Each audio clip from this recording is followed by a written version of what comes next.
So, real quick one on why a lot of people have a hard time creating successful offers. And this is something that I see a lot when people come in and their offer's not working very well and they're having a hard time with it and it's not selling. This is something that they're usually missing. And then when they're creating their offer and they're trying to craft it, they're trying to put it together, especially the promise, which remember, the promise in the offer is the most important thing. It's actually what they're buying.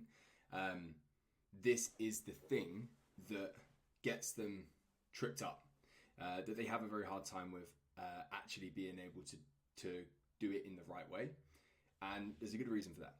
And to share this lesson, I think I'll talk about my own story. So when, about 3 years ago, 3 years ago, when I was going through the very hard time in business, the biggest reason was that I was trying to appeal to everybody.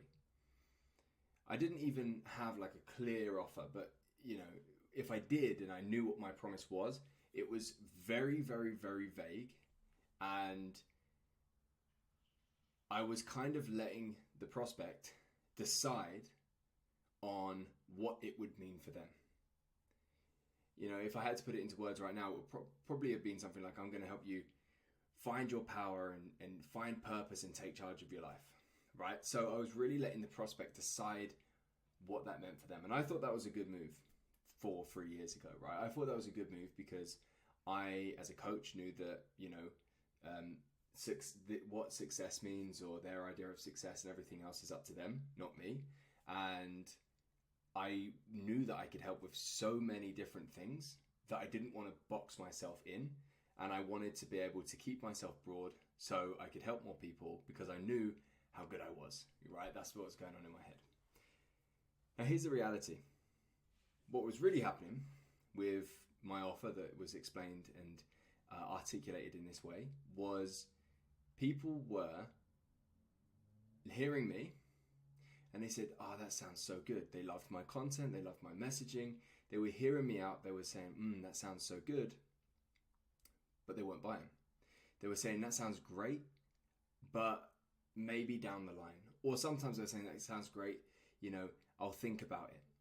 I wasn't getting no's, but I wasn't getting anyone signing up either, right? They all said, it sounds good, but maybe down the line, or it sounds good, maybe later and stuff. But I was getting no straight yeses and no straight no's. Now, sitting here today, I understand exactly why that was. It's because I kept my promise broad, vague, and non-binary. Because I was terrified of putting something in there that people could say no to, there was nothing in there that people could say yes to.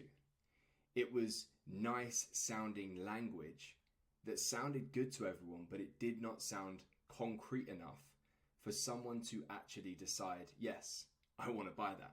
Or even for someone it wasn't concrete enough for someone to say, no, I don't want that. So I was getting lots of maybes, lots of I'll think about it, and no conclusive answers, right? So bringing me to now and bringing me to you and bringing me to your offer, the promise must not be broad, vague, and wide. It must be specific, tangible, and binary, right?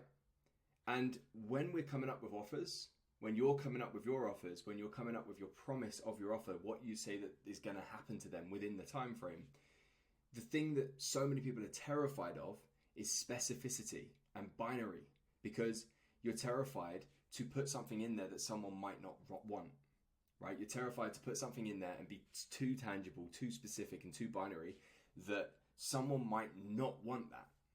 But what you need to realize is that is an essential part of creating a good offer. It needs to be binary. It needs to be so concrete and tangible in someone's mind of what you are offering that there will be a probably large portion of the world that will look at that and say, no, I don't want that. Right? There'll be a large portion of the world will look at that and say, no, I don't want that. Because that creates the binary side of things, right? So now that people can actually look, if people can say no, people can say yes. So now that you've created such a concrete and binary and tangible outcome, people can say no, but at the same time, people can say yes. And when people can say no, now you can start to understand why. So as you're creating your offers, think about that for yourself. think about, am I trying to be broad and wide and not use specific terms and specific words because I'm trying to appeal to everyone? Am I staying away from tangibility and specificness because I'm afraid of people seeing this and saying no? Because remember, if we have a binary offer that people can understand, it actually opens the gateways to straight answers such as no. So look at your promise at the moment and look at it. Could you make it more specific? Is there anything right now in your promise that you can point at? You can point at this change in their life. Can you envision what that looks like once they're at the end of your offer? Can you create the mental image in their head? And if you can you use numbers and quantifiable results that can actually be tracked? Because that's where people can actually start to understand what you're actually selling and decide if they want that offer or not, and then can move into speaking about actually joining you and continue to go deeper into this relationship, right? So think about that for yourself.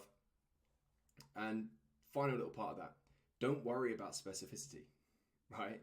Because people will understand the variance in that. For example, if it's a fitness coach, if you say 20 pounds, right? 20 pounds down is a lot better than lose fat. This is the difference, right? I'll help you get leaner, or I will help you lose 20 pounds of fat. This is tangible. But if someone wants to lose 15, they're not going to think, I only want to lose 15, so I'm going to say no.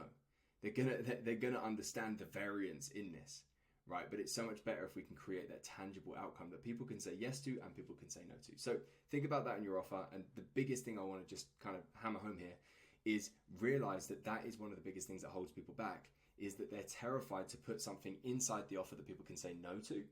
So they keep it broad and vague. But because they're terrified of putting something in there that's tangible enough for people to say no to, there's nothing in there that's tangible enough for people to say yes to, because they are both sides of the same sword.